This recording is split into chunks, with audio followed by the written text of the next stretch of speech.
మనోజ్, నువ్వు నా బిడ్డవి. లక్ష్మీ ప్రసన్న, విష్ణువర్ధన్ బాబు, మనోజ్ కుమార్. నిన్ను ఎలా పెంచానురా నేను? అందరికంటే నిన్నే గారాభంగా పెంచానురా. నీకే ఎక్కువ ఖర్చు పెట్టి చదివించాలని ప్రయత్నం చేశానురా. నువ్వు ఏది అడిగినా నేను నీకు ఇచ్చానురా. కానీ ఈ రోజున నువ్వు చేస్తున్న పని బిడ్డల గుండెల మీద తంతారంటారే, అలా తన్నేవరా. మనసు ఆవేదనతో కింగిపోతుందిరా. నేను మీ అమ్మ ఏడ్చుకుంటున్నావురా. జర్నలిజం ఉన్నది లేనిది, లేనిది ఉన్నట్టు రాస్తున్నారా. నువ్వు నన్ను కొట్టడం ఏంట్రా? నా బిడ్డ నన్ను తాకలా. ఇద్దరం ఘర్షణ పడ్డాం కొన్ని కారణాల వల్ల. ప్రతి ఫ్యామిలీలోనూ ఉంటాయిరా ఇవి. లేనివాడు ఎవరైనా ఉంటే ప్రపంచంలో ఒకరున్నారేమో, 1% ఉంటుందేమో. అటువంటి వాళ్ళ ఇంటికి వెళ్ళి కాళ్ళు గడిగి నిద్ర పూసుకోవచ్చు. భారత భాగవత రామాయణాలు చూశావు కదరా. ఏమిటిది? మీ అమ్మ ఎంత కుమిలిపోతుంది ఈ రోజున హాస్పిటల్ చేరింది. నీ వల్ల హాస్పిటల్ చేరుతాను. చూడు మనోజ్, నీకు అన్నీ ఇచ్చిన ఈ రోజున నువ్వు నా గుండెల మీద తనడమే కాకుండా అపకీర్తి తీసుకొచ్చావు. ఏదేదో రాశావు, ఏదేదో చెప్తున్నావు. కొంతమంది జర్నలిస్టులు ఉన్నది లేనిది, లేనిది ఉన్నట్టు రాసేవాళ్ళ తత్వం వాళ్ళకి. ఎందుకంటే టీఆర్పీ పెరగాలి. ఇది వాళ్ళ నైజం. మనం మార్చలేము. వాళ్ళందరి మీద మన కోర్టుకు వెళ్ళలేము. వాక్ స్వాతంత్రం అంటారు, ప్రజాస్వామ్యం అంటారు. ప్రజాస్వామ్యంలో కూడా కొన్ని హద్దులు ఉన్నాయి. ఇది నీకు తెలుసు అనుకున్నా. ఎంత మంచి నటుడివి నువ్వు. నీ భార్య మాటలు విని తాగుడికి అలవాటు పడిపోయావు.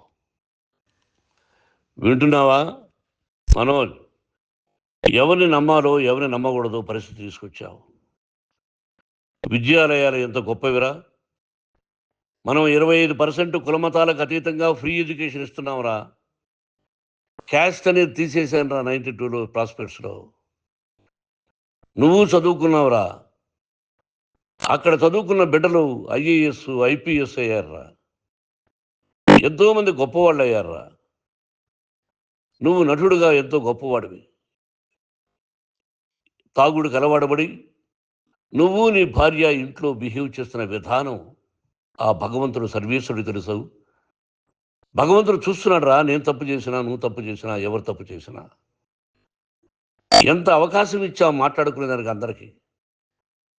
ఇన్ని సంవత్సరాల్లో మన విద్యాలయాల్లో ఒక్క తల్లి కానీ ఒక తండ్రి కానీ ఏమైనా చెప్పారా?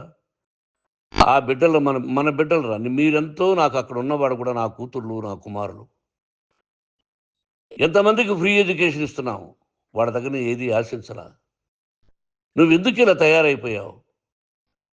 ఎందుకు ఇంట్లో ఉండే పని వాళ్ళందరినీ కొడుతున్నావు? వాడు పని చేసుకోవడానికి మన ఇంటికి వచ్చాడు రా. ఆ పనివాడిని కొట్టడం చాలా మహాపాపంరా. నేను వేరురా. నేను దండించడం వేరురా. నేను ఎవరిని ఆ చిన్న వాళ్ళని కొట్టి ఇచ్చేసి చేయలేదురా. సినిమా ఇండస్ట్రీలో మోహన్ బాబు కొడతాడు, తిడతాడు అంటే అది షూటింగ్లో జరిగి ఉండొచ్చేమో. కానీ ఇంట్లో ఉండి 10 సంవత్సరాల నుంచి 20 సంవత్సరాల నుంచి పనివాళ్ళు ఉన్నారు. నేను ఇంట్లో లేని సమయంలో వాళ్ళందరినీ కొట్టి వాళ్ళ ఫోన్ లాక్కొని ఒకడైతే చచ్చిపోవాలి. వాడు పోలీస్ కంప్లైంట్ ఇచ్చి ఉండొచ్చు. నేను వద్దు అని వాడిని బతిమాలాడు. పోలీస్ కంప్లైంట్ కూడా ఇవ్వలా. ఇంకైనా నువ్వు నీ భార్య మారి బయట ఉండండి రా అన్నాను నేను. లేదు డాడీ, తప్పు చేయలేని ఒకసారి వచ్చావు, మళ్ళీ తప్పు చేశావు, మళ్ళీ వెళ్ళావు, మళ్ళీ ఈసారి తప్పు చేయనన్నావు. ఏమండి వీడు తప్పు చేయడం అని మీ అమ్మ చెప్పింది. ఇంట్లో పెట్టుకున్నా. మళ్ళీ నువ్వు చేస్తున్నది, ప్రతిరోజు నువ్వు తాగుతున్న విధానం నీకే తెలుసు. ఇది ప్రజలు నమ్ముతారా లేదా అనవసరం నాకు. నేను నీకు చెప్తున్నా, ఇంతటితో పులి స్టాప్ పెట్టాలి. 3 రోజుల నుంచి రకరకాలుగా రాస్తున్నప్పుడు నా మనసు ఆవేదనతో ఉంది. మళ్ళీ చెప్తున్నా, Mohan Babu university is greater than temples. Greater than temples. బిడ్డలను కాలేజీలో చేర్చుకునే ముందు చెప్తారు, అన్నయ్య ఎంత ఉంది యూనివర్సిటీ రూల్స్, ఇది మా పద్ధతి, మీకు ఇష్టమైతే చేర్చండి. గవర్నమెంట్ బిడ్డలని గవర్నమెంట్ ఏమి ఇస్తుందో ఇంత పర్సంటేజీ వాళ్ళకు కూడా మీ దగ్గర ఎందుకు డబ్బు తీసుకుంటున్నామంటే దానికి అర్థం పరమార్థం చెప్పాము. దొంగతనంగా తీసుకోలేదు. ప్రతిదానికి చెక్కులు ఉన్నాయి, అది అకౌంట్ ఉంది. దానిలో తప్పులు జరిగితే డిపార్ట్మెంట్ ఉంది. కాలేజీలో ఇంకేమైనా తప్పు జరిగితే గవర్నమెంట్ ఉంది. ఇవన్నీ నీకు తెలుసు. ఈ రోజున ప్రపంచంలోనే నెంబర్ 1గా చేయాలని మీ అన్న కష్టపడి ఇతర దేశాల్లో నెంబర్ 1 యూనివర్సిటీతో టైఅప్ చేశాడు. ఈ రోజు నువ్వు చేసిన విధానం ఏమిటి? నువ్వే ఒకప్పుడు నాకు ఇవి ఏమొద్దు నేను యాక్టింగ్ అన్నావు. ఈ రోజున ఏం చేస్తున్నావు? విద్యాలయాల మీద పడ్డావు. తల్లిదండ్రులు చాలా గొప్పవాళ్ళరా. కొంతమందికి డబ్బు కట్టలేకపోవచ్చు, కట్టని వాళ్ళకు కొంత సహాయం చేసావు. అంతా సహాయం చేయలేము. బ్యాంకుల్లో డబ్బు కట్టాలి, లెక్చరర్స్కి డబ్బులు ఇవ్వాలి, యూనివర్సిటీ బ్రహ్మాండంగా నడపాలంటే మంచి లెక్చరర్స్ కావాలి. ఇవన్నీ తెలిసి చేస్తున్నావురా 32, 33 సంవత్సరాల నుంచి. అది పక్కన పెడితే అందరినీ కొట్టడానికి వస్తావు. మీ అన్నం తిడతావు. ఒక వ్యక్తి వినయ్ గారని ఆయన వ్యక్తి హెల్ప్ చేయడానికి వస్తే ఆ వినయ్ ఎవరు లజ్జాగుడికి చంపేస్తాను వాడు అన్నావు. ఇవన్నీ ఎంత తప్పురా? అంటే మీ నాన్నగారికి ఎవరు సహాయం చేయడానికి వస్తే వాళ్ళందరినీ లజ్జాగుడుకులు అంటావు, చంపేస్తానంటావు. మీ అన్నను చంపేస్తానన్నావు. చంపరా చూద్దాం మీ అన్న. నేనే అన్నా. తాకరా నీ ధైర్యం ఉంటే అన్నా. ఎంతమందిని చంపాలనుకుంటున్నావు? ఎంతమందిని చేయాలనుకుంటున్నావు? నువ్వు ఏం సాధించాలనుకుంటున్నావు? ఆలోచించుకో. ఈ ఇంట్లోకి అడుగు పెట్టడానికి నీకు అధికారం లేదు.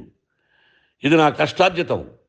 మా నాన్నగారు 10 రూపాయలు 10 పైసలు కూడా ఇవ్వలేదురా. మంచి జన్మనిచ్చాడు మా నాన్నగారు.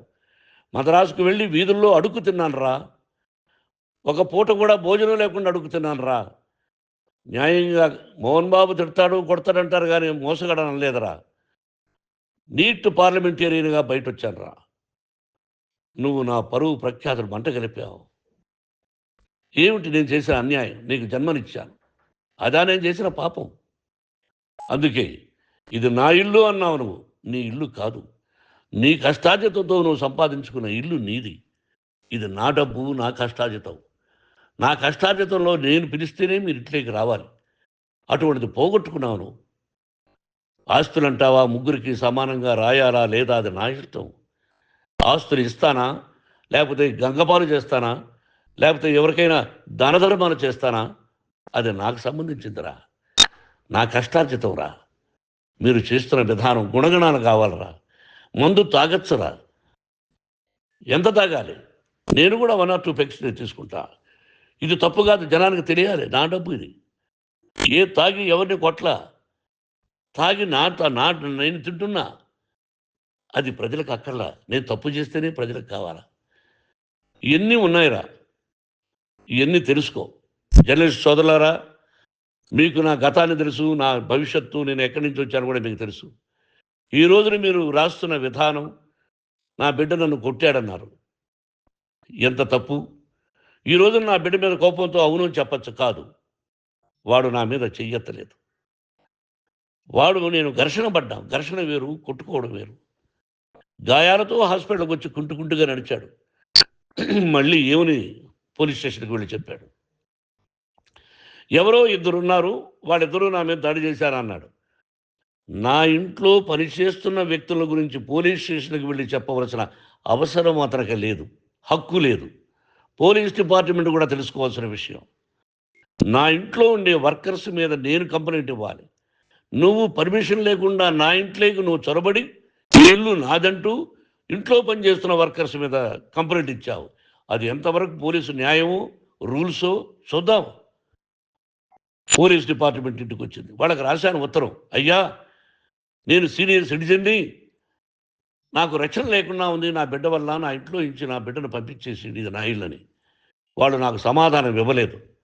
ఇవ్వకపోగా ఎవరిని పట్టించుకోలేదు.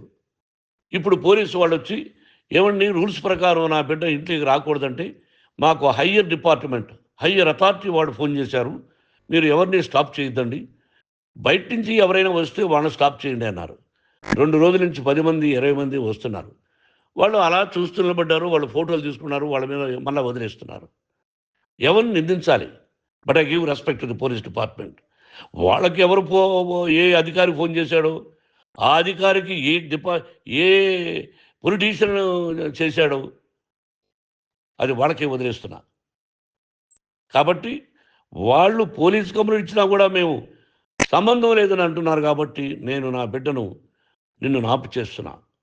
నువ్వు ఇంట్లోకి వచ్చే అధికారం నీకు లేదు. నువ్వు వచ్చి నీ బిడ్డను తీసుకెళ్ళు. సంతోషం. నువ్వు రాలేదు, నీ బిడ్డను జాగ్రత్తగానే చూసుకుంటాం.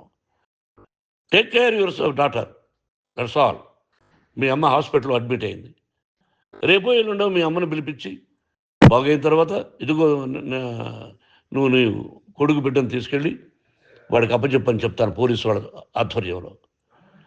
ఇది 100% జర్నలిస్టు సోదరులారా, పులి స్టాప్ పెట్టండి.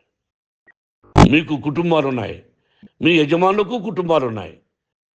మీ కుటుంబాల విషయాలు, మీ యజమానుల కుటుంబాల విషయాలు మేము ఎవరు జోక్యం చేసుకోరా. మేము నటీనటులం. మాది తప్పుంటే నటుడుగా నన్ను ఫెయిల్యూర్ అని రాయండి, నా నటన బాగలేకపోతే రాయండి. బట్ ఇంటి లోపల సందులో నుంచి చూస్తూ తప్పు చేస్తున్నామని ఉన్నది లేనిది ఉన్నట్టు రాయకండి. మీకు నా హృదయపూర్వక నమస్కారాలు. ఇన్ని రోజులు హృదయపూర్వకంగా ఎంకరేజ్మెంట్ చేశారు.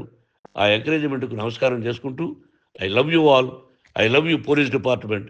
మీరు న్యాయంగా ధర్మంగా నడుచుకోండి, ఎవరికి తొత్తుల్లాగా ఉండొద్దండి అని మనవి చేసుకుంటూ నేను సెలవు తీసుకుంటాను. Thank you very much for all the journalist. ఇక్కడ పులి స్టాప్ పెట్టండి, పులి స్టాప్ పెట్టండి. Thank you very much.